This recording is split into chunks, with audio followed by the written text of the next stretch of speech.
प्राध्यापक डॉक्टर आबासू शिंदे,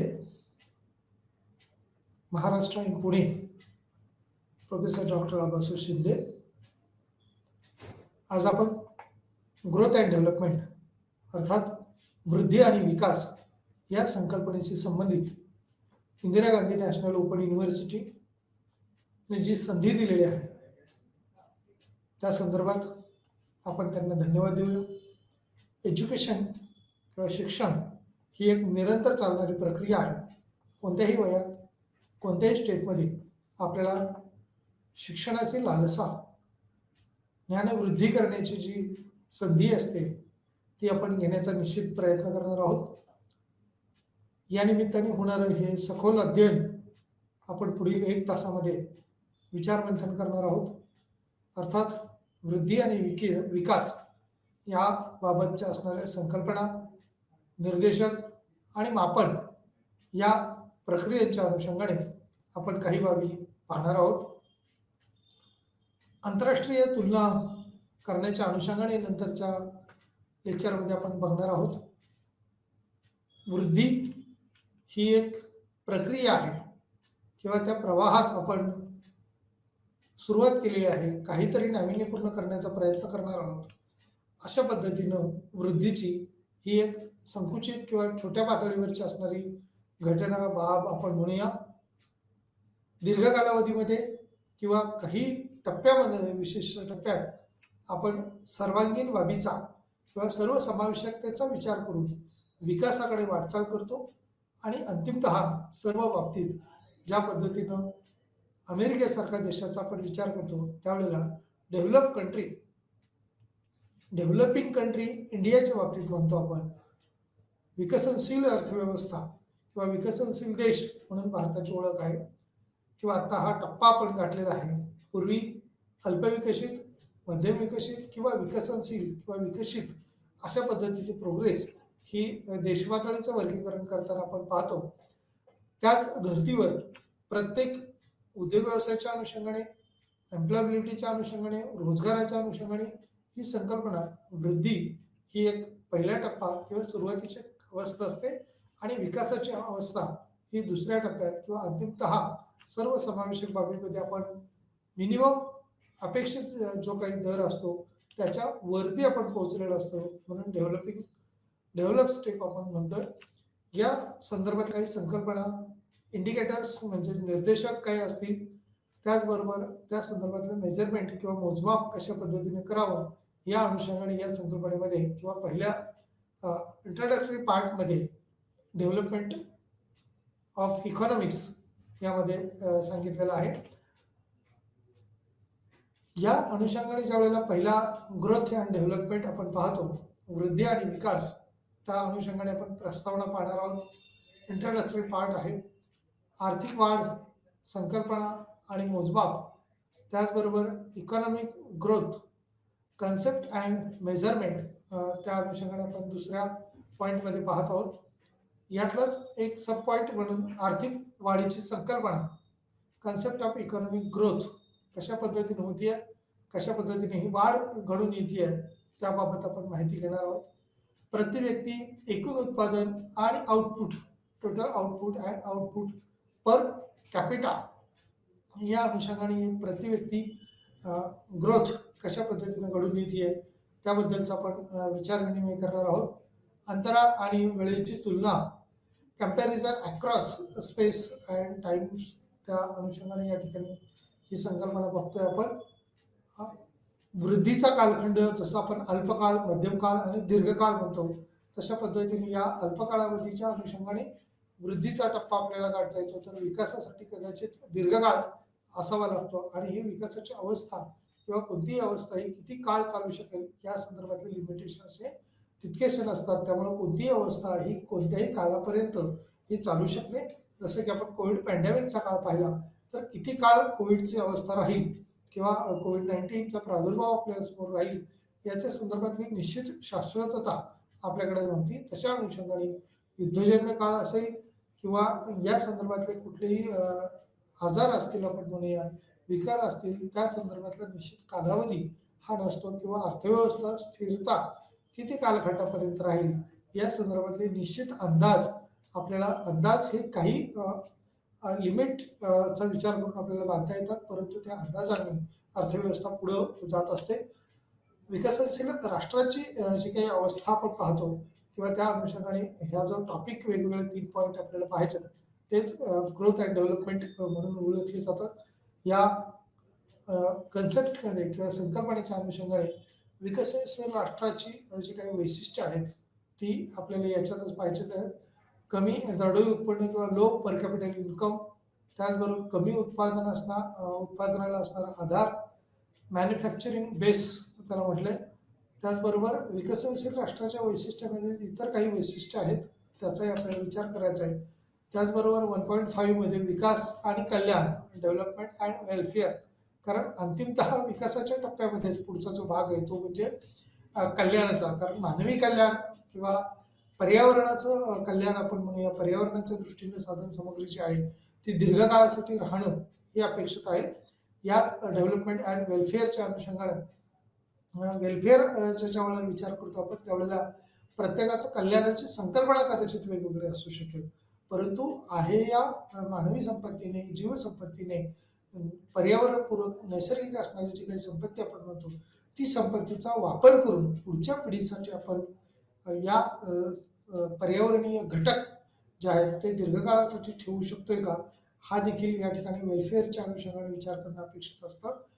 विकासाच्या नावाखाली आपण म्हणूया डेव्हलपमेंट, जेव्हा डेव्हलपमेंट असं म्हणत राहत असताना अनावश्यक पद्धतीनं सिमेंटची जंगलं जी संकल्पना वापरली जाते किंवा लोकवस्तीसाठी बिल्डिंग्स कन्स्ट्रक्शन लाईनमुळं आपण असं पाहतो की वृक्षतोड मोठ्या प्रमाणावर होत आहे, डोंगर पोखरणं होत आहे, शहराचं विस्तारीकरण ज्या वेळेला होत असतं त्यावेळेला असे प्रकार किंवा शेतमाल उत्पादन योग्य असणारी जमीन ही देखील डेव्हलपमेंटसाठी म्हणून पुन्हा कन्स्ट्रक्शनला घेतली जाते आणि शहराचं वृद्धीकरण होत असताना आपण पाहतोय.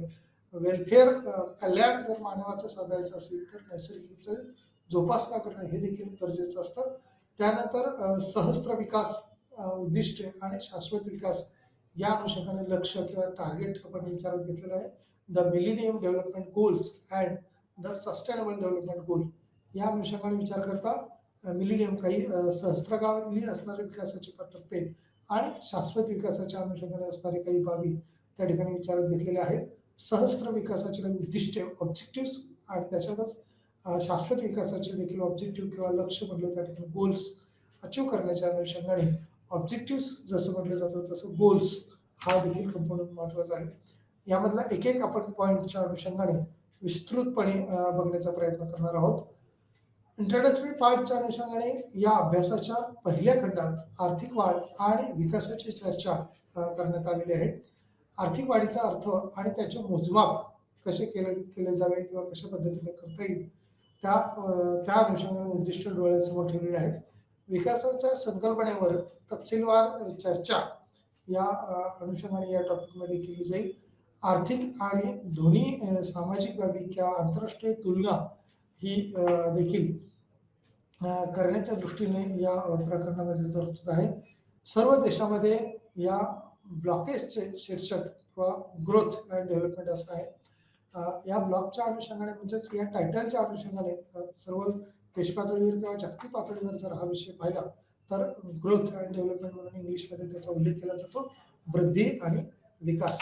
त्याचबरोबर चा जो महत्त्वाचा भाग आहे तो म्हणजे या घटकाचे काही उद्दिष्ट डोळ्यासमोर आहेत का, त्या संदर्भातली काही ओळख किंवा त्या अर्थशास्त्रीय काही संकल्पना देखील यामध्ये विचारात घेतलेल्या आहेत.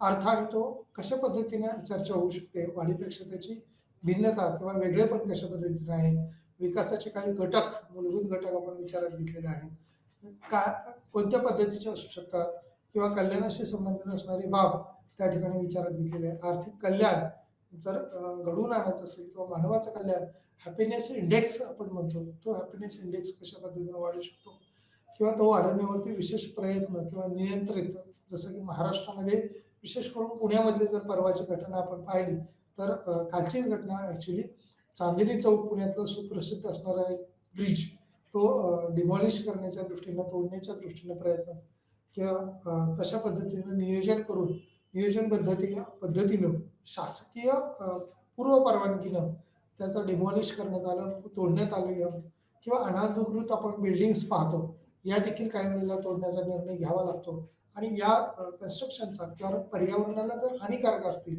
ट्रॅफिकचे इश्यूज जर वाढत असतील, तर यावरती उपाय म्हणून असे निर्णय हे शासनाला घ्यावे लागतात किंवा काही वेळेला हे कठोर निर्णय असतात किंवा त्यासाठीचा अपोज पार्टीचा किंवा समाजाचा विरोध असतो. म्हणजे एकतर बांधकाम किंवा कन्स्ट्रक्शन लाईनसाठी पूर्व परवानग्या काढाव्या लागतात आणि काढल्यानंतर काही चुकीचे प्रकार जर त्या ठिकाणी घडले, मानवीयाला त्रास देणारे घटक जर घडत असतील किंवा पर्यावरणाला हानी पोहोचवणारे घटक असतील, तर अशा वेळेला डिमॉलिशिंग हा त्याच्यावरचा पर्याय असतो. त्याबरोबर नद्यांच्या अनुषंगाने सुद्धा आपण प्रदूषणाच्या अनुषंगाने असे अनेक विचार करावे लागतात. त्यामुळे वृद्धी आणि विकासाच्या नावाखाली किंवा या अनुषंगाने विचार करता कोणते घटक हानिकारक आहेत त्याचाही विचार त्या ठिकाणी अभ्यास करावा लागतो. आर्थिक वाढ ही जी संकल्पना आहे आणि त्याचा मोजमाप economic growth and concept and measurement त्या अनुषंगाने पहिल्या 1.2 मध्ये आपल्याला दिलेला आहे. आर्थिक विकासाविषयी कोणतीही चर्चा किंवा वाढीपासून सुरू करावी लागते. म्हणजे कशा पद्धतीने आर्थिक वाढ घडून येणार आहे, वृद्धीचा टप्पा जो आहे, ग्रोथ जे म्हटलेलं आहे, ते कशा पद्धतीने होणार आहे. विद्यार्थी दशेत असताना एखाद्या विद्यार्थ्याची परीक्षा ज्या वेळेला सुरू असते किंवा तो विद्यार्थी दरवर्षी जी परीक्षा देत असतो, तशा पद्धतीने एका एका विषयाचा विचार केला, त्याला असणारे अपेक्षित मार्क किंवा तो घेतला असणारे परिश्रम मग 10, 20, 30, 40% अशी जी वाढ होत जाते, त्याला ग्रोथ असं म्हटलं जातं किंवा आर्थिक विकासाची पूर्वतयारी वाढीपासून सुरू होणाऱ्या ही जी चर्चा आहे, त्या अनुषंगाने पुढं विकासाकडे वाटचाल करत असते. त्यामुळे आर्थिक विकासासाठी कोणतीही चर्चा या आर्थिक वाढीपासून किंवा ग्रोथपासून सुरू होत असते. कारण ग्रोथ ही पूर्वकल्पना आहे किंवा त्याची एकेका घटकात होणारी ग्रोथ त्या ठिकाणी कॅल्क्युलेट केलेली आहे. ही ग्रोथ जर दीर्घकाळाच्या अनुषंगाने जर विचार केला, तर त्यामध्ये निश्चित विकासाकडे वाटचाल करत असते. परंतु विकास साठी ग्रोथ होणं हे अपेक्षित आहे. विकास हा सर्वसमावेशक असतो. म्हणजे एका घटकाचा ज्यावेळेला आपण विचार करतो, मग त्यामध्ये किमती असतील, रोजगार निर्मितीच्या अनुषंगाने असतील किंवा एका घटकामध्ये बेरोजगारीचे प्रश्न ज्यावेळेला असतील, त्यावेळेला त्याच्यामध्ये ओव्हरकम करण्याच्या दृष्टीने आपण प्रयत्न करतो. आणि वाढीचा टप्पा किंवा चांगल्या बाजूने आपण उत्पन्न वाढीचा असेल, दरडोई उत्पन्न वाढीच्या अनुषंगाने असेल, तर ग्रोथ जसं GDP मधला जो इन्कम जो आहे देशाचा, तो जसं आपण ग्रोथ पाहतो की पहिल्यांदा त्याच्यामध्ये किती वाढ होतीये ते पाहणं आणि मग विकासाच्या अनुषंगाने सर्वसमावेशक बाबीवर विचार केला जातो. आर्थिक वाढीची ही जी संकल्पना आहे त्या अनुषंगाने त्याचे जे सब 2 पॉईंट आपण बघितलेले आहेत की संकल्पना आणि त्याचं मोजमाप. तर त्या अनुषंगाने ही संकल्पना आपण पहिल्यांदा पाहतोय, कन्सेप्ट आपण पाहतोय. आर्थिक वाढ ही मूलतः एक गतिशील संकल्पना आहे. म्हणजे एका टप्प्यावरून दुसऱ्या टप्प्यापर्यंत, जसं की विद्यार्थ्याला एखाद्या वर्षी मिळालेली मार्क ही जर 50% आपण बाउंड्री लाईन पकडली, तर दुसऱ्या वर्षी कदाचित 50 वरून त्याची 55, 60 एका विषयातली मार्काची वाढ होत जाईल. तशा पद्धतीने एकूणच त्या वर्गाचा रिझल्ट ज्या वेळेला पाहतो, त्यावेळेला तो किती वर्ग डेव्हलप झालाय, किती विकसित झालाय, त्याच्यासाठी एका विद्यार्थ्याचे मार्क किंवा 100% सर्वांचा रिझल्ट हा पास आणि त्यानंतरचा पुढचा होणारा एक टप्पा आपण म्हणूया तो ग्रोथकडे आपण जात असतो किंवा त्याची तो पुढची स्टेज गाठत असतो. या अनुषंगानेच आर्थिक वाढ आणि मूलभूत जी संकल्पना आहे, गतिशीलता आहे, त्याच्यात उत्पादनात सतत होणारी वाढ, आउटपुट आणि इनपुटच्या अनुषंगाने ज्या वेळेला आपण विचार करतो, ही ग्रोथ मॉडेल जी मांडली जातात ती एक संकल्पना आपण म्हणूया की ही जी एकूणच अर्थव्यवस्थेच्या दृष्टीने बळकट देण्याच्या दृष्टीनं विचार आपल्याला करावा लागतो. त्यानंतर उत्पादनात सतत वाढ कशा पद्धतीने करून येते, आउटपुट आणि इनपुटचं जसं म्हटलंय तसं त्याचं काटेकोरपणे पालन करणं हा देखील त्यातला महत्त्वाचा फरक आउटपुटच्या अनुषंगाने आपल्याला विचार करू शकतो. त्याचबरोबर त्याची कपॅसिटी किती आहे, क्षमता किती आहे, त्या अनुषंगाने त्याचा विचार विनिमय करावा लागतो आपल्याला. बहुतेक सर्व विकासाचे सिद्धांत किंवा आर्थिक वाढीची जी प्रक्रिया आहे ही मूलतः मूलभूत एक गतिशील संकल्पना आहे. ती सतत परिवर्तित होत असते किंवा बदलत असते आणि ती एक संदर्भित संकल्पना आहे. त्याला कन्सेप्च्युअल थेरीजच्या अनुषंगाने त्याची मांडणी करता येऊ शकते किंवा केलेली असते असं आपण पाहतो. त्यानंतर प्रति व्यक्ती एकूण उत्पादन आणि आउटपुट त्याच्यातलं काय आहे, दरडोई उत्पन्न आपण म्हणूया, त्या अनुषंगाने ती किती असू शकते, टोटल आउटपुट आणि आउटपुट पर कॅपिटल, टोटल एकूण आउटपुट काय असेल आणि पर कॅपिटल इन्कम कशा पद्धतीने असू शकतो, हा देखील भाग त्यातला महत्त्वाचा आहे. आउटपुट हा शब्द हा अस्पष्ट आहे, ज्यामध्ये याचा अर्थ हा एकतर एकूण आउटपुट किंवा आउटपुट असू शकतो, म्हणजे एकूण आउटपुट किंवा केवळ आउटपुट आपण म्हणूया की यातून काय आउटपुट साध्य झालं, किती आउटपुट साध्य झालं. त्याचबरोबर त्यातून व्यापकता जी आहे ती जेव्हा एकूण लोकसंख्येच्या अनुषंगाने सुमारे काही कोटी लोकसंख्या ज्या वेळेला देशाची असते, तर त्या लोकसंख्येसाठी फायदेशीर किती आहे, काहीतरी त्याचं आउटपुट निघणं अपेक्षित असतं आणि त्याचे एका टप्प्यावर दुसऱ्या टप्प्यावर किंवा तो रिव्हर्स आपण म्हणूया की तशा पद्धतीने आउटपुट मिळालेलं नाही, अशा पद्धतीने तरी संकल्पना आपल्याला मांडता येते. जेव्हा एखादी व्यक्ती त्या अनुषंगाने असणारा त्याचा दर्जा, गुणात्मक दर्जा ज्यावेळेला पाहतो त्यावेळेला त्याचा संख्यात्मक दर्जा देखील आपल्याला विचारात घ्यावा लागतो. या गुणात्मक बाबीबरोबरच आणि संख्यात्मक बाबीबरोबरच काही घटकांचा त्याच्यात विचार करताना त्या मानवी कल्याण किती होऊ शकतं, तर एखादी व्यक्ती किंवा नैसर्गिकरित्या लोकसंख्येच्या अनुषंगाने प्रत्यक्ष प्रामुख्याने उत्पादन वाढीच्या अनुषंगाने वेगवेगळ्या घटकात बदल केले जातात किंवा तसे वाढ कशी घडून येईल या अनुषंगाने प्रति व्यक्ती ते सरकार किंवा राज्य सरकार असेल, केंद्र सरकार असेल, प्रयत्न करत असतं. याच प्रयत्नाच्या अनुषंगाने होणारी आर्थिक वाढ ही देशाच्या विकासाच्या दृष्टीनं महत्त्वाची असते. कल्याणाच्या वाढीचा विचार करता किंवा एकूणच मानवी कल्याण साध्य करताना नैसर्गिक निसर्गाची जोपासना करणं हे अत्यंत महत्त्वाचे असते, कारण नैसर्गिक घटक हे दीर्घकाळासाठी आपल्याला वापरावे लागतात. लोकसंख्येचा विचार करता स्वातंत्र्यपूर्व कालखंडात किंवा स्वातंत्र्य मिळालं त्यावेळेला आपल्याला 1947ला त्यावेळेची असणारी लोकसंख्या जी जनगणना केली त्या अनुषंगाने 36 कोटी लोकसंख्या आपल्याला 1951 मध्ये होती आणि तीच आता आपण पाहतो की 121 कोटीपेक्षा जास्त लोकसंख्या ही 2011लाच आपण आकडा पार केलेला आहे.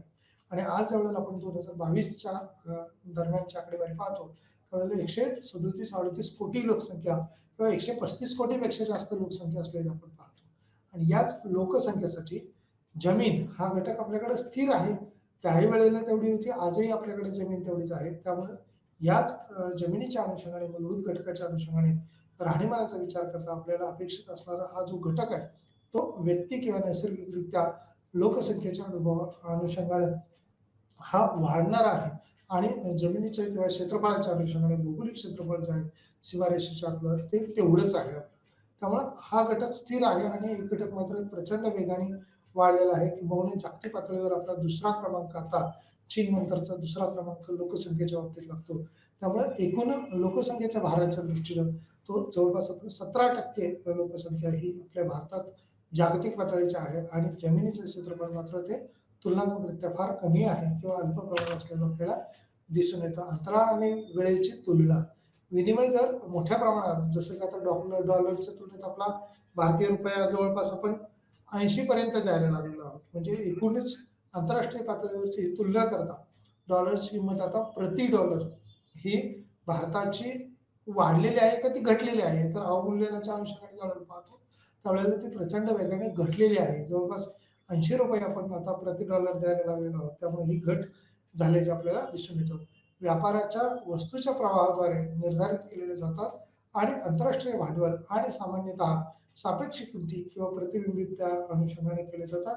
त्यामुळे विनिमय दर हे आंतरराष्ट्रीय पातळीवरती कसे आहेत, comparison across space in time, ज्यावेळेला तुलना करतो आपण देश पातळीवर आणि आंतरराष्ट्रीय पातळीवरती त्यावेळेला हे सापेक्ष किंमत पातळीचे दर हे कशा पद्धतीने बदलतात किंवा त्यात काय बदल होऊ शकतात.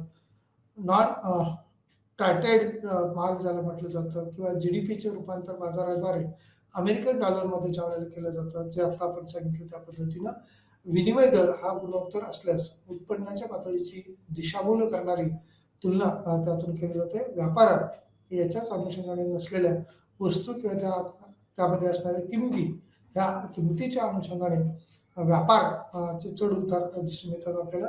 वस्तूच्या किमती ह्या भिन्न आहेत, देशाची तुलना केली जाते किंवा वेगवेगळ्या देशाचं चलन हे वेगवेगळं असतं आणि त्यामुळे आंतरराष्ट्रीय पातळीवर सर्वमान्य असणारं चलन त्यावेळेला आपण डॉलरचा विचार करतो. याच डॉलरच्या अनुषंगाने त्यात किती बदल होऊ शकतो, कशा पद्धतीने बदल होऊ शकतो, तर त्या देशाचा आयात निर्यात व्यापार कसा वाढेल किंवा कसा कमी करावायचा आहे, त्या दृष्टीने ते देश तशा पद्धतीने नियंत्रण लादत असतात. आंतरराष्ट्रीय रुपया आपला जर विचार केला तर डॉलरच्या तुलनेत आता आपण फार घसरवलेला आपण रुपया पाहतो आणि त्यामुळेच अर्थव्यवस्थेच्या शेअर मार्केटचा जर विचार केला तर त्याच्यातली घसरण किंवा उसळण हे आपल्याला त्या चलनाच्या विनिमय दरावर देखील अवलंबून असते असं आपण पाहतो. कारण रुपयाची किंमत अशा पद्धतीने बदलली तर आंतरराष्ट्रीय पातळीवरच्या असणारा शेअर मार्केटचा व्यवसाय, या व्यवसायातली घसरण, मग भारतीय शेअर मार्केट असतील किंवा इतर शेअर मार्केट्स असतील किंवा इतर आपण म्हणूया म्युच्युअल फंडच्या अनुषंगाने असतील, यामध्ये मोठ्या प्रमाणावर टर्नओव्हरमध्ये बदल होतात. आंतरराष्ट्रीय पातळीवरच्या या किमतींमध्ये, वस्तूच्या किमतीमध्ये देखील या रुपयाच्या किंवा परकीय चलनाचं अवमूल्यन किंवा मूल्यामध्ये आपण वृद्धी करतो त्यावेळेला तशा पद्धतीचं आर्थिक व्यवहारामध्ये वृद्धी ही घडून येते आणि दीर्घकाळासाठी त्या देशाचा विकास कशा पद्धतीने होईल ते आपण पाहत असतो. त्यानंतर आर्थिक विकास आणि त्याचे काही निर्देशांक ज्या वेळेला आपण पाहतो, इंडिकेटर्स, की हे कशा पद्धतीने आपण मोजमाप करू शकतो, किती मोजमाप करण्याची आपल्याला आवश्यकता आहे, ते जर आपण मोजमाप करताना योग्य पद्धतीने जर करण्याचा दृष्टिकोन ठेवला तर त्याच्यात काही ना काही ड्रॉपफॉल्स राहतील किंवा विकनेसेस राहतील, परंतु आर्थिक विकास आणि त्याचे निर्देशांक हे ज्या वेळेला आपण पाहतो त्यावेळेला हे निर्देशांक मोजमापाचं साधन जे आहे ते फार महत्त्वाचं असतं, किंवा काही वेळेला ते बदललं जातं किंवा या बदलण्याचं कारण काय असू शकेल तर त्यावरती भर देणं अपेक्षित असतं. देशाच्या विकासाबद्दल विचारायचे काही प्रश्न जे असतात ते या अनुषंगाने विचारले जातात आणि त्याचं उत्तर म्हणजे निर्देशांक काढण्याची जी पद्धत योग्य असेल तर देशातली जी स्थिती आहे ती समोरच्या देशाला किंवा प्रश्न विचारणाऱ्याला त्याचं योग्य उत्तर मिळत असतं. त्यामुळे देशातला गरिबीचा दर कशा पद्धतीने आहे, काय गरिबीचे होत असतं किंवा त्यावरती काय करता येईल, काय घडत आहे, त्या बेकारीच्या संदर्भात, बेकारी असेल, बेरोजगारी असेल, त्यानंतर पुढचा जो सांगितलाय तो पॉईंटमध्ये विषमतेच्या अनुषंगाने ज्या वेळेला आपण पाहतो त्यावेळेला ही विषमता, आता विषमता हा खरं तर बेरोजगारी असेल, विषमता असेल, हा स्वतंत्र एका लेक्चरचा विषय होऊ शकतो. कारण विषमतेमध्ये ज्या वेळेला आपण पाहतो त्यावेळेला त्याचे पुन्हा सब टॉपिक किंवा 4 उपप्रकार पाडले जातात. मग प्रादेशिक विषमता असेल म्हणजे क्षेत्रानुसार असणारी ती विषमता असेल किंवा स्त्री पुरुष लिंग गुणोत्तराच्या अनुषंगाने विषमता असेल, ही विषमतेची दरी जी आहे ते प्रचंड प्रमाणात वाढलेली आहे.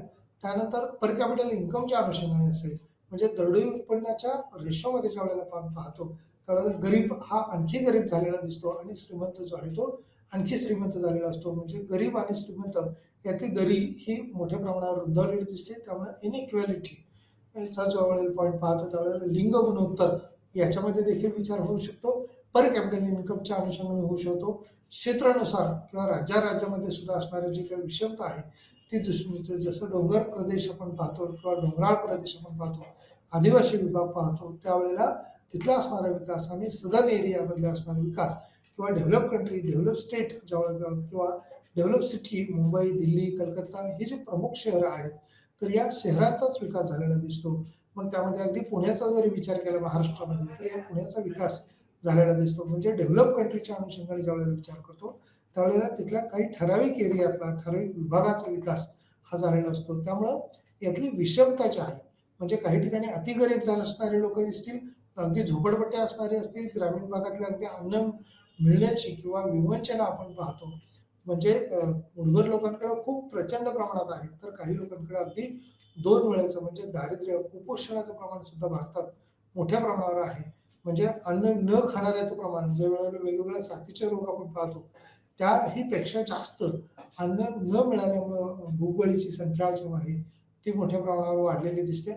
आणि निसंशयपणे हे जे काही घटक आपण एकत्रित विचार केलेला आहे देशासाठी अपेक्षित असणाऱ्या निर्देशांक मोजण्याचे, त्यामध्ये गरिबीचं मोजमाप केलं जातं, बेकारीचं मोजमाप केलं जातं, विषमतेच्या अनुषंगाने मोजमाप केलं जातं. या घटकांमध्ये जर वृद्धी घडून आली, ग्रोथ घडून आला, थोडा थोडा टप्प्याटप्प्याने का होईना त्याच्यात बदल घडून आला तर देश हा विकासाच्या पातळीकडे जातो. विशेषतः जर या तिघांकडेही लक्ष असेल, ज्या देशाचं लक्ष असेल त्या देशातलं दरडोई उत्पन्न वाढेल, वाढलेल्या दरडोई उत्पन्नाचा फायदा हा विकासाच्या अनुषंगाने चित्रित केला जाईल आणि त्यामध्ये दुपटीने वाढ होईल किंवा दुप्पट त्यामध्ये बदल होतील अशा अनुषंगाने म्हटलंय. आणि विकासाचा टप्पा जो आहे तो देखील आपल्याला चांगल्या पद्धतीनं यशस्वीरित्या गाठता येऊ शकतो. विकसनशील राष्ट्राची जी काही वैशिष्ट्ये आहेत, कॅरेक्टरिस्टिक्स ऑफ डेव्हलपिंग नेशन, विकास म्हणजे काय, हे कसे वेगळे आहे हे देखील आपण पाहिले आहे. विकासाच्या अनुषंगाने आर्थिक विकासातून असे म्हणले जाते की विकास हा एक स्थिर घटक नाही आहे, तो दीर्घकाळामधला आहे आणि राष्ट्राच्या विकासाची जी पातळी आहे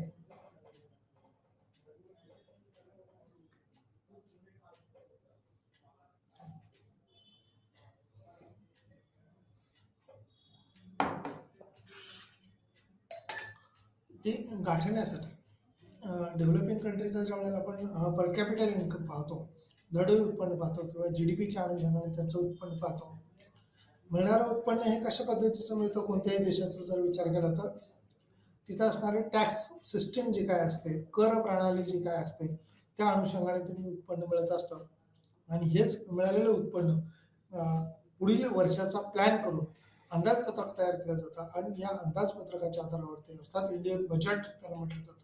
आणि बजेट सेंट्रल बजेट असू शकतं, स्टेट बजेट असू शकतं किंवा त्या म्युन्सिपल कॉर्पोरेशनचं देखील बजेट हे डिक्लेअर केलं जातं. आणि सेंट्रल बजेटच्या मार्फत शासनाकडून केंद्र सरकारकडून ते संपूर्ण अर्थव्यवस्थेला किंवा संपूर्ण देशासाठी वितरणाची प्रणाली राबवली जाते. आणि एका बाजूला उत्पन्न जमा करण्याची सिस्टीम जशी असते, टॅक्सच्या मार्फत उत्पन्न कलेक्शन करणं आणि तेच उत्पन्न अनुदानाच्या स्वरूपामध्ये असतील, आर्थिक मदतीच्या अनुषंगाने असतील किंवा नोकरदार वर्गांना वेतनाच्या अनुषंगाने असतील, तर ते वितरण देखील त्याचं योग्य पद्धतीनं नियोजन केलं जातं आणि त्याची मांडणी करून विशिष्ट गटाला उत्पन्न देण्याऐवजी सर्वांमध्ये समान पातळीवरती कशा पद्धतीनं दिलं जाईल किंवा सर्वसमावेशकता त्याच्यामध्ये घेतलेली असते.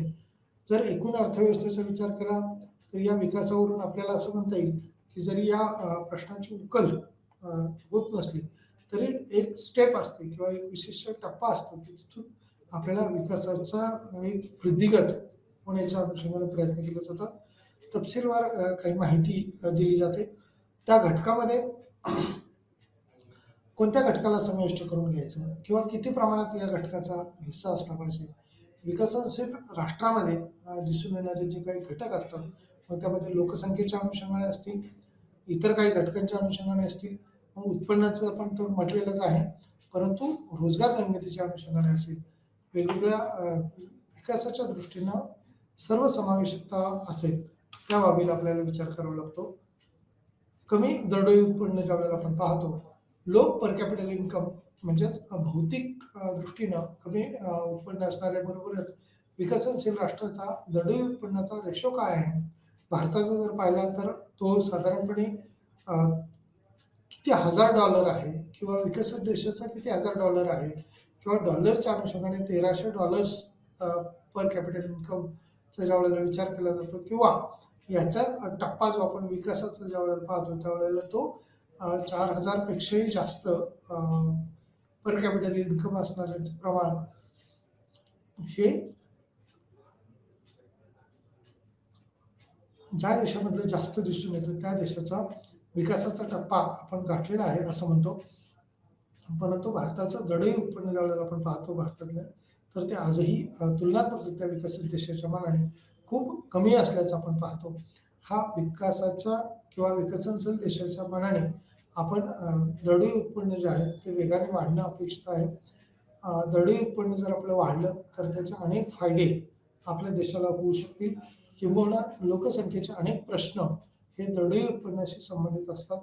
पर कॅपिटल इन्कम जर ॲव्हरेज इन्कम जर वाढला तर गरीब आणि श्रीमंत याच्यातली दरी ही कमी व्हायला मदत होईल. विकासाची एक चांगली फेज आपण गाठलेली असेल. याच विकासाच्या अनुषंगाने जर आपण विचार केला तर दरडोई उत्पन्न हे देशांतर्गत राष्ट्रात निर्माण केलेलं उत्पन्न असू शकतं.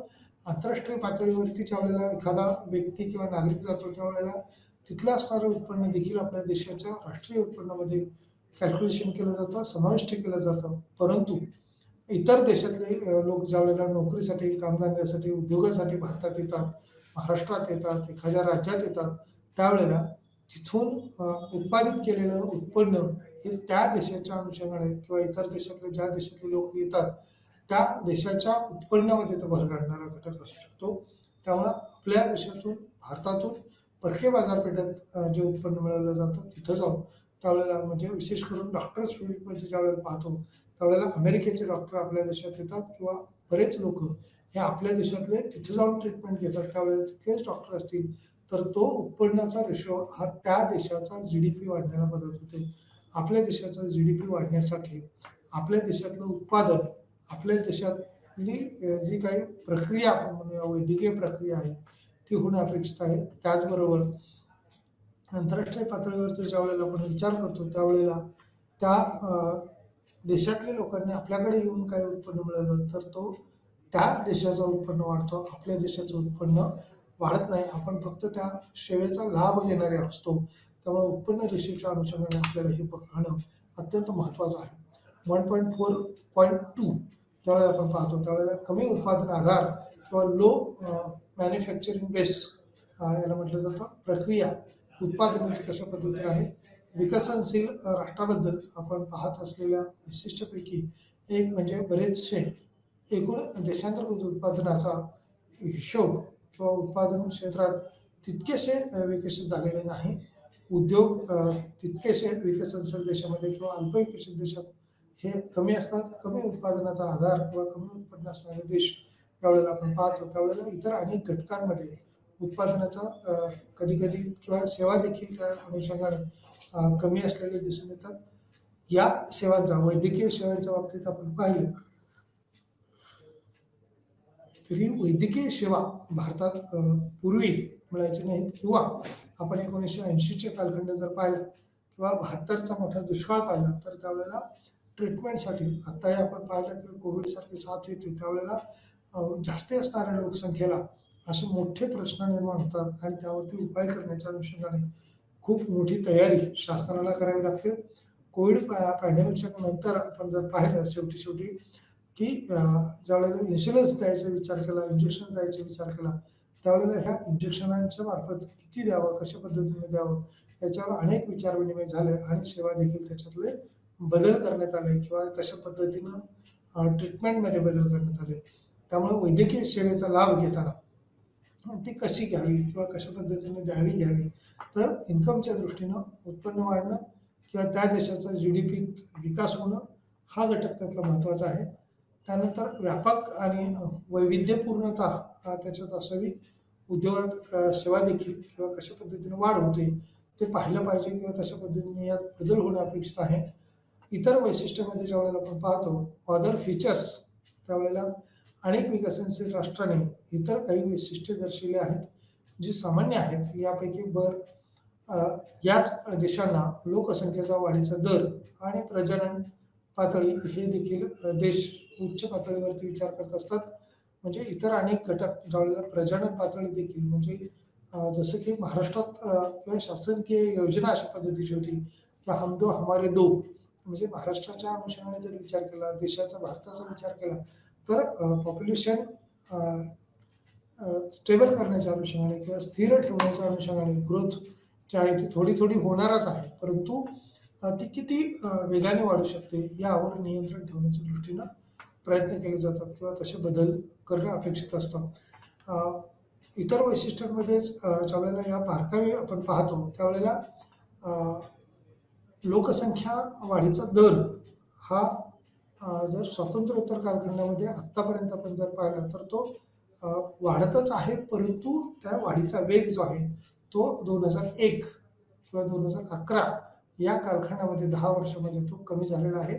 याचं कारण शिक्षणाचा दर जो आहे तो नंतर आत्ता बदलून तो 74% किंवा 75% साक्षरता झालेला आहे. आजही तसं पाहिलं तर 25 किंवा 26% लोकसंख्या ही निरक्षर आहे आणि यातच साक्षरता जर आपल्याला वाढली तर लोकांचे अवेअरनेस वाढतील. त्यामुळं तयार झालेली किंवा आपल्याला असं म्हणूया की जन्म झालेली जी काही बालकांची संख्या आहे त्या बालकांच्या संख्येनुसार त्यांना अपेक्षित असणारं शिक्षण पुरेशा प्रमाणात उपलब्ध होऊ शकेल, गुणवत्तापूर्ण शिक्षण देण्याकडचा कल वाढेल. अर्थात पूर्वीचं जर पाहिलं तर साक्षरता या अनुषंगाने शिक्षणाला महत्त्व होतं, परंतु आता उच्च शिक्षणात झालेले आमूलाग्र बदल आणि आत्ताच आपण जर पाहिलं तर उच्च शिक्षण विषय किंवा एकूणच शिक्षणाचं धोरण जे आहे, तर पहिलं शिक्षणाचं धोरण होतं ते 1968ला जाहीर केलं होतं. दुसरं जे धोरण शिक्षणाच्या बद्दलचं होतं ते 1986 मध्ये जाहीर केलं आणि त्यानंतर तब्बल 34 वर्ष हे साक्षरतेचं धोरण जाहीरच केलं नाही, किंबहुना तशी त्याची करण्याची वेळ आलेली नव्हती. आणि आता आपण पाहतोय 2021-22च्या नंतर हे तिसरं शैक्षणिक धोरण जे आहे ते 2020 किंवा 2020च्या अनुषंगाने डिक्लेअर करण्यात आलं आहे. त्याचा अधिकृतरित्या 21-22ला त्याची सुरुवात झालेली आहे. वेगवेगळ्या ठिकाणी त्याची सुरुवात झालेली आहे. देश पातळीवरचं हे जे शिक्षणविषयक धोरण आहे त्यामध्ये आमूलाग्र स्वरूपाचे बदल करण्यात आलेले आहेत. त्यामुळंच अवेअरनेस वाढून वस्तुस्थितीच्या अनुषंगाने प्रत्यक्ष आता स्किल ओरिएंटेड काही करता येऊ शकतं का, त्यामध्ये देखील बदल झालेला आहे किंवा तशी स्थिती देखील बदललेली आहे असं आपण पाहतो. आपण आता याच इतर वैशिष्ट्यांच्या अनुषंगाने तर खरं तर खूप पॉईंट आहेत. म्हणजे जसं की लोकसंख्येच्या अनुषंगाने पाहिलं, त्याचबरोबर प्रजननाच्या अनुषंगाने ज्यावेळेला पाहतो त्यावेळेला दीर्घकाळात यात काय बदल होऊ शकतो, कशा पद्धतीने बदल होतो ते पाहणं अपेक्षाचं ठरेल किंवा आशावादी ठरेल.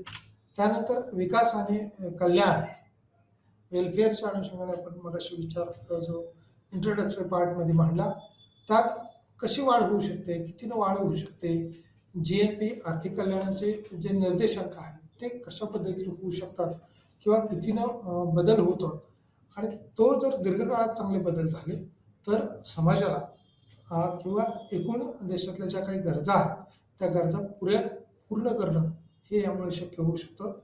विकास आणि कल्याण ही संकल्पना दोन्ही दृष्टीनं विचारात घेण्यासारखे आहे किंवा कल्याणाचे सूचक हे विकास आणि कल्याणामध्ये दर्शवलेलं आहे किंवा वृद्धी आणि विकासाच्या अनुषंगाने आपल्याला बारकावे त्यातले पाहावे लागतात. यामध्ये GDP किंवा GDPच्या अनुषंगाने आर्थिक कल्याणाच्या आकारात काय बदल होऊ शकतो का? GDPचा आकार जर मोठा असेल तर त्या अनुषंगाने किंवा देशाचा विचार करता आपल्याकडं इतर देशाच्या मानाने विकसित देशाच्या मानाने आपला GDP तुलनात्मकरित्या तो कमी आहे. म्हणजे एकूण GDPच्या अनुषंगाने ग्रॉस डोमेस्टिक प्रोडक्ट ज्याला म्हणतो आपण किंवा प्रोडक्शन ते स्वतंत्र कालखंडात ते वाढण्याच्या अनुषंगाने विचार करता त्यात काही बदल झालेले आहेत. आकार त्याचा जर वाढलेला असेल तर त्याचे आपल्याला फायदे होत असतात, परंतु GDP हा तुलनात्मकरित्या वाढीचा वेग हा तितकासा नाही आहे किंवा कमी आहे कल्याणाच्या दृष्टीने जर बघितलं. कारण GDP जास्त असेल तर भांडवल जास्त असेल. कोणत्याही देशाचा GDP ज्या वेळेला पाहतो आपण ग्रोस डोमेस्टिक प्रोडक्ट किंवा नॅशनल इन्कमच्या अनुषंगाने ज्या वेळेला पाहतो NNPच्या अनुषंगाने त्यावेळेला देखील कितीने ग्रोथ झालेली आहे किंवा कशा पद्धतीने हा GDP वाढतोय त्या अनुषंगाने देशाचा विकास हा होत असतो. तो टप्प्याटप्प्याने किंवा तुलनात्मक सुरुवातीला कमी असेल, परंतु सुरुवातीला म्हणजेच अगदी देशाला स्वातंत्र्य मिळालं त्यावेळेची अवस्था असेल, अनेक सोयीसुविधा आपल्याकडे नव्हत्या आणि त्या सोयीसुविधा निर्माण करण्याच्या अनुषंगाने प्रयत्न करण्यात आले.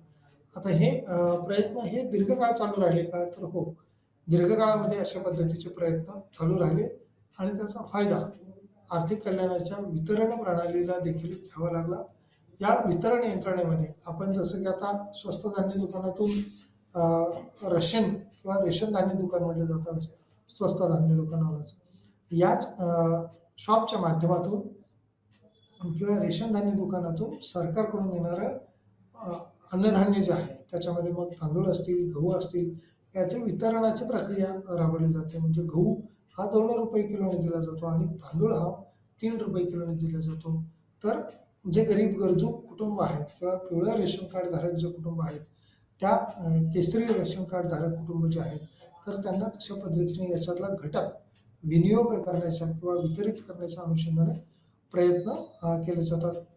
म्हणजेच कोविडच्याच काळात नाही तर त्याच्या पूर्वी आणि आता देखील किंवा आधारला लिंकेज असणारी जी काही शासकीय नोंदणी असतील, मग बँक खाते असतील किंवा रेशन कार्ड असतील, तर याच लिंकेज असल्यामुळं त्यांचा आर्थिक स्तर किंवा कुटुंबातल्या लोकांना किती गरज आहे किंवा कशा पद्धतीची गरज आहे, तर त्याचं नोंद घेण्याबरोबरच असे आधार कार्ड लिंकेज असल्यामुळे त्या कुटुंबाचा आकार काय आहे, अशा अनेक बाबी ज्या आहेत त्या सुस्पष्टपणे आपल्याला दिसून येतात किंवा त्या बाबींमध्ये त्याची तरतूद असते. GDP आणि आर्थिक कल्याण या चा विचार करता हा अत्यंत घनिष्ठ संबंध आहे. कारण GDP मध्ये जर वाढ झाली तरच आर्थिक कल्याण होऊ शकतं, अन्यथा नाही. किंवा देशाच्या विकासासाठी हे मूलभूत घटक आहेत, मूलभूत काही कन्सेप्ट आहेत, त्याचा आपल्याला विचार करावा लागतो. या आर्थिक बाबीबरोबरच विकास आणि कल्याण जसं आपण म्हणतो तसं त्या कल्याणामध्ये कोणत्या घटकाला जास्त प्राधान्य द्यावं किंवा असं न करता एकाच घटकाचा जर विकास झाला तर देशाचा विकास होणार नाही किंवा एकाच देशाची वृद्धी ही आपण पाहतो तशा पद्धतीनेही घडून येणार नाही किंवा त्याच्यातल्या अनेक मूलभूत बाबी ज्या आहेत त्या आपल्याला विचारात घ्याव्या लागतात. या मूलभूत बाबीमध्येच आकारात, रचनेत, वितरण प्रणालीमध्ये कशा बदल होऊ शकतो किंवा कितीनं बदल होऊ शकतो तो बाब आपल्याला विचारात घ्यावी लागते किंवा तसे घटक आपल्याला वितरण प्रणालीच्या अनुषंगाने वितरणासाठी जसं आपण उत्पादनासाठी म्हणतो की भूमी, श्रम, भांडवल आणि संयोजक हे 4 घटक असतात. तशा पद्धतीनं आलेलं मिळालेलं उत्पन्न हे 4 घटकांमध्येच परत वितरण केलं जातं. खंड, वेतन, व्याज आणि नफा. म्हणजे कोणत्याही देशाला असेल, कोणत्याही सरकारला असेल किंवा एखाद्या उद्योग व्यवसायाच्या अनुषंगाने आपण ज्यावेळेला विचार करतो त्यावेळेला मिळालेलं उत्पन्न किंवा मिळणारं उत्पन्न ते किती आहे, कशा पद्धतीनं आहे, त्या अनुषंगाने त्याच्यावरचा खर्च किंवा त्याच्यातले तसे विनियोग त्याचे आपल्याला प्रामुख्यानं विचारात घ्यावे लागतात.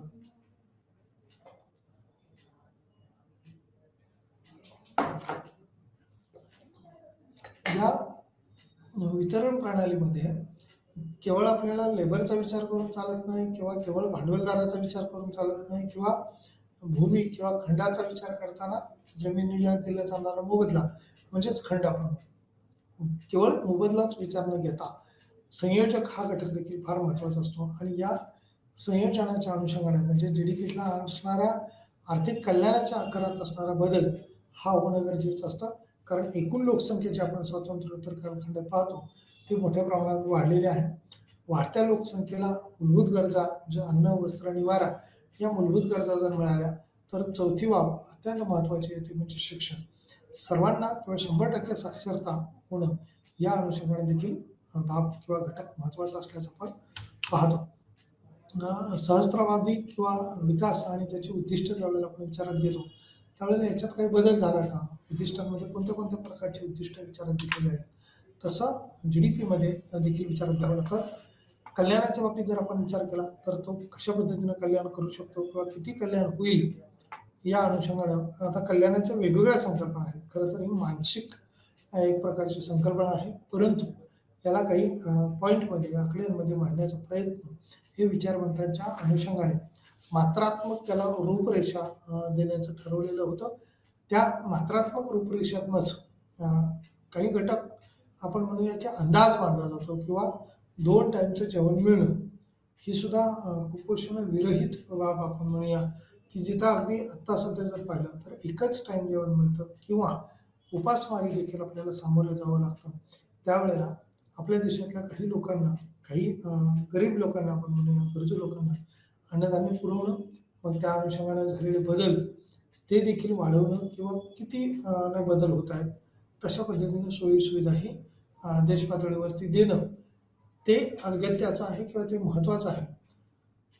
कल्याणाच्या बाबतीत ज्यावेळेला आपण विचार करतो त्यावेळेला ते कल्याण किती झालं, कोणत्या घटकाचा विचार त्यामध्ये झाला हे विचारात घेणं गरजेचं आहे.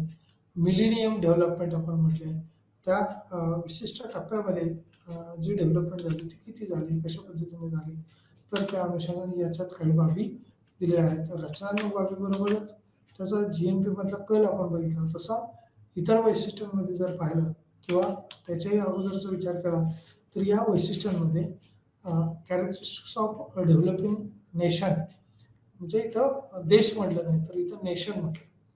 या शब्दांमध्ये पण आहे की राष्ट्रीयत्व किंवा राष्ट्रीय एकात्मता जो आहे तो सर्वसमावेशकता विचारात घेतलेला आहे.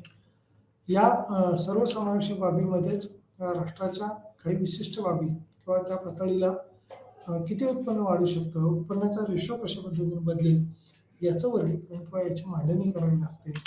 मग तशा पद्धतीनं दरडोई उत्पन्न वाढू शकतं किंवा किती वाढेल हे मांडलं जातं. बहुतेक विकसनशील राष्ट्राचे दरडोई उत्पन्न आणि विकासाच्या दृष्टीने असणारं दरडोई उत्पन्न हे त्या ठिकाणी विचारात घ्यावं लागतं. यानंतर कमी उत्पादन असणारे जे काही घटक होते ते आपण पाहिलेलं आहे.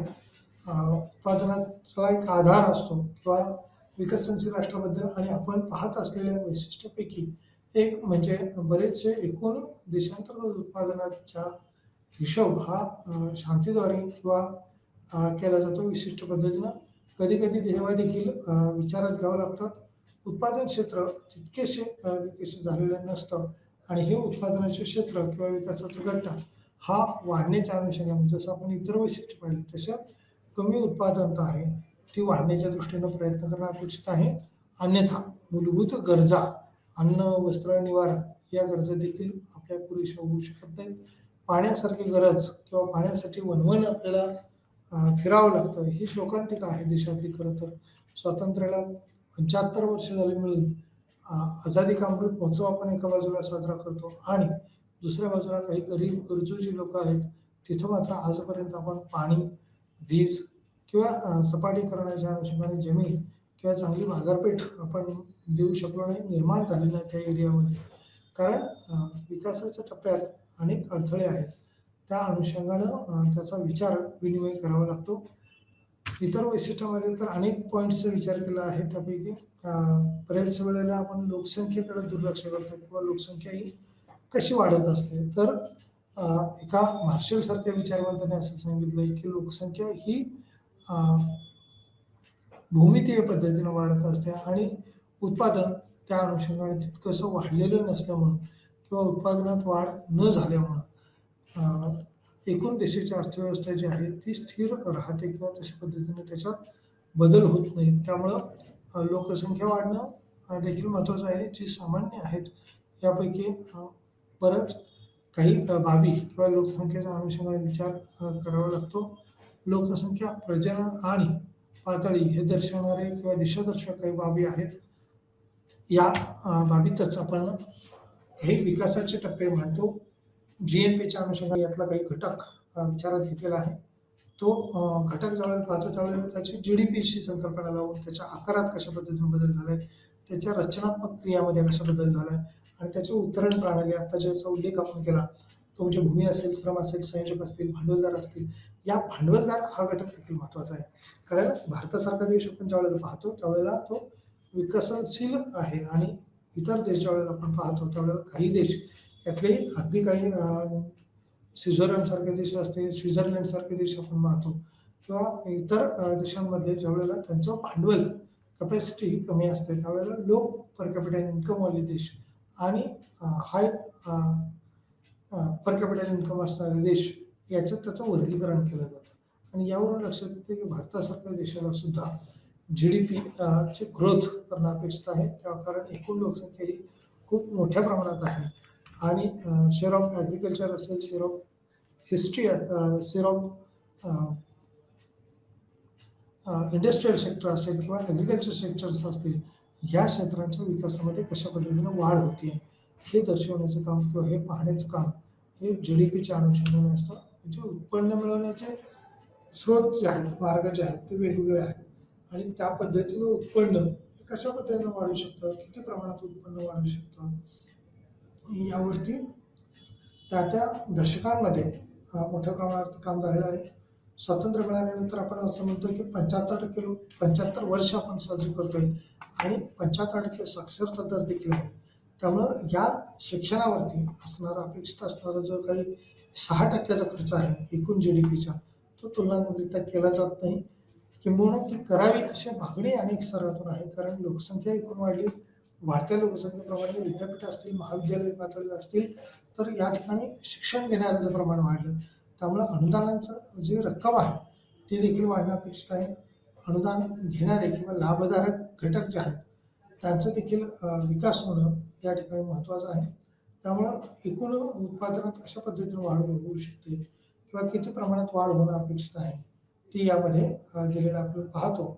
त्यामुळेच ग्रोथ अँड डेव्हलपमेंट ही दोन्ही कन्सेप्ट आहेत त्या अत्यंत महत्त्वाच्या कन्सेप्ट आहेत. एकाला दुसरी किंवा दुसरीला पहिली कन्सेप्ट ही फार महत्त्वाची आहे. तशा पद्धतीने त्यातल्या अंमलबजावणी होतात का ते पाहावं लागतं. सहस्त्राबुद्धी किंवा विकासाचे दर, द मिलेनियम डेव्हलपमेंट गोल्स यामध्ये विचारात घ्यावे लागतात. ते गोल्स मिनिमम म्हटले कारण थोडे काही प्रमाणात तरी गोल्स आपल्याला ठेवल्याशिवाय देशाचा विकास होत नाही. परंतु या गोलपोटी किंवा अनावश्यक पद्धतीने आपण म्हणूया की उत्पन्न मिळवण्याची चढाओढ प्रत्येक देशामध्ये सुरू असते आणि त्यामुळे निसर्गाची हानी किंवा नैसर्गिक विघातक कृत्य जे आहेत ते देखील मोठ्या प्रमाणावर मानवाची सुरू असल्याचं आपण भारतात पाहतोय. याच अनुकूल आणि प्रतिकूलतेचा विचार करता देशाला कशा पद्धतीने त्यात वाढ करता येईल किंवा त्याच्यात बदल कशा पद्धतीने होऊ शकतो ते देखील तितकंच महत्त्वाचं आहे. त्यामुळं ही व्यापक आणि बहुआयामी संकल्पना आहे. सहस्त्राब्दी संकल्पना त्या ठिकाणी म्हटलेली आहे. विकासाचे जे काही मोजमाप करणे हे अवघड आहे. तेथे सामान्यतः केलेली जी काही संख्यात्मक वाढ आहे, एकूण क्लूप किंवा त्या चिन्हावर असणारा असाच एक उपाय म्हणजे मिलेनियमच्या अनुषंगाने अवलंबून असणारी विकासाची जी काही उद्दिष्ट आहेत ती त्या ठिकाणी विचारात घ्यावी लागतात. धोरण यावर असामान्य किंवा सामान्यतः एकमत न होताही धोरणात्मक उद्दिष्टे साध्य करता येतील असाच एक संच लक्षणीय स्वरूपाचा आहे. मिलेनियम डेव्हलपमेंट गोल्स ज्याला म्हटलं जातं तो म्हणजे MDGs. म्हणजे काही विशिष्ट कालखंडामध्ये विशिष्ट घटकामध्ये जर वाढ केली तर त्याचा क्युम्युलेटिव्ह इफेक्ट जो आहे तो डेव्हलपमेंटवरती होत असतो.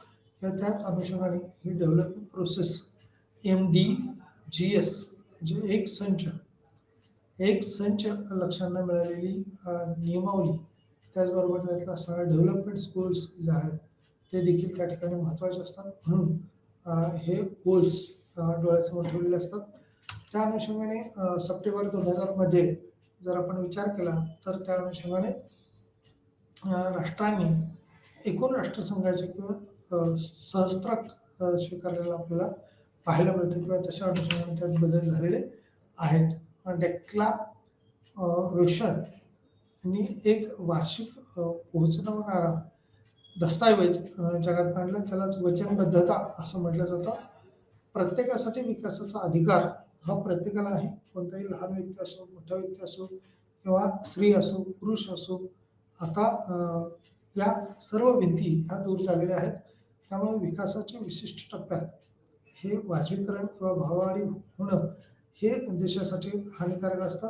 सध्या जर आपण पाहिलं तर 2 रुपयाचा असणारा पेन महाराष्ट्रामध्ये विचार केला तर एखाद्या कंपनी ही 2 रुपयाचा पेन 2 रुपये किमतीनं त्यात असणारी वाढ म्हणजे एखादा 5 रुपयाचा असणारा पेन जसं की तो आता 7 रुपयाला झालेला आहे.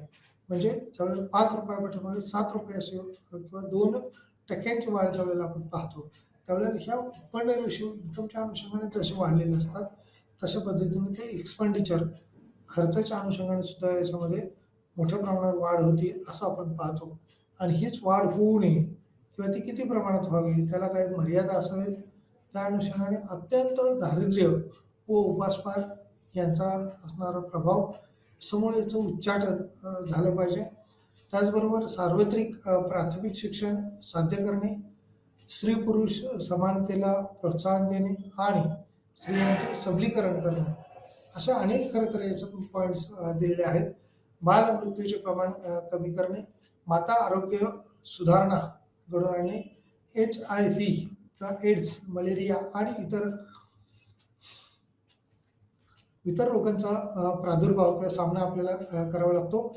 त्याचबरोबर पर्यावरणीय शाश्वतता किंवा सुनिश्चित आहे का त्याचा आपल्याला विचार करावा लागतो. विकसनशील राहण्यासाठी किंवा जागतिक भागीदारीचा विचार करता आपण इतर देशामध्ये किती सहभागी आहोत किंवा सहभाग त्या ठिकाणचा कसा आहे हे जसे आपण काही पॉईंट्स आपण पाहतो त्याच्यामध्ये डीफ जर विचार केला तर ते स्टडी मटेरियल आपलं आणि खरं तर गुगल असेल, यूट्यूब असेल या माध्यमातून तुम्हाला मोठ्या प्रमाणावर याच्या प्रत्येक पॉईंटवर वेगवेगळ्या क्लिप्स माहिती मिळू शकते किंवा बुक्समध्ये तसं मटेरियल आपल्याला अवेलेबल मिळू शकतं.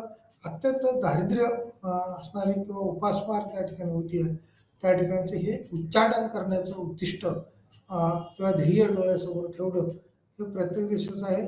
सप्टेंबर 2020 मध्ये 189 राष्ट्रांनी संयुक्त राष्ट्रसंघाने असं म्हणले, सहस्त्रात म्हणले, ही प्रणाली स्वीकारली आणि त्याच्या अनुषंगाने रेशन असेल, त्या अनुषंगाने वितरण प्रणाली आपण मगाशी म्हटलं तशा पद्धतीनं एक व्यापकता याच्यामध्ये आहे. आणि तो प्रत्यक्षात किंवा अप्रत्यक्षपणे असेल किंवा त्याच्या मुक्तपणा असेल, त्याला संपूर्ण मानवजात गरजेपासून दूर पोहोचले आहे. ती गरजेच्या प्रवाहात किंवा जिथून सोयीसुविधा आपण उपलब्ध करून देऊ शकतो त्या प्रवाहात आणणं, त्या प्रवाहाच्या दृष्टीनं अनेक प्रश्न सोडवणं हे गरजेचं असल्याचं आपण पाहतो. त्याचबरोबर कल्याणाच्या अनुषंगाने ज्यावेळेला पाहतो त्यावेळेला अशा अनेक बाबी आहेत की त्यात बदल घडवणार आहेत.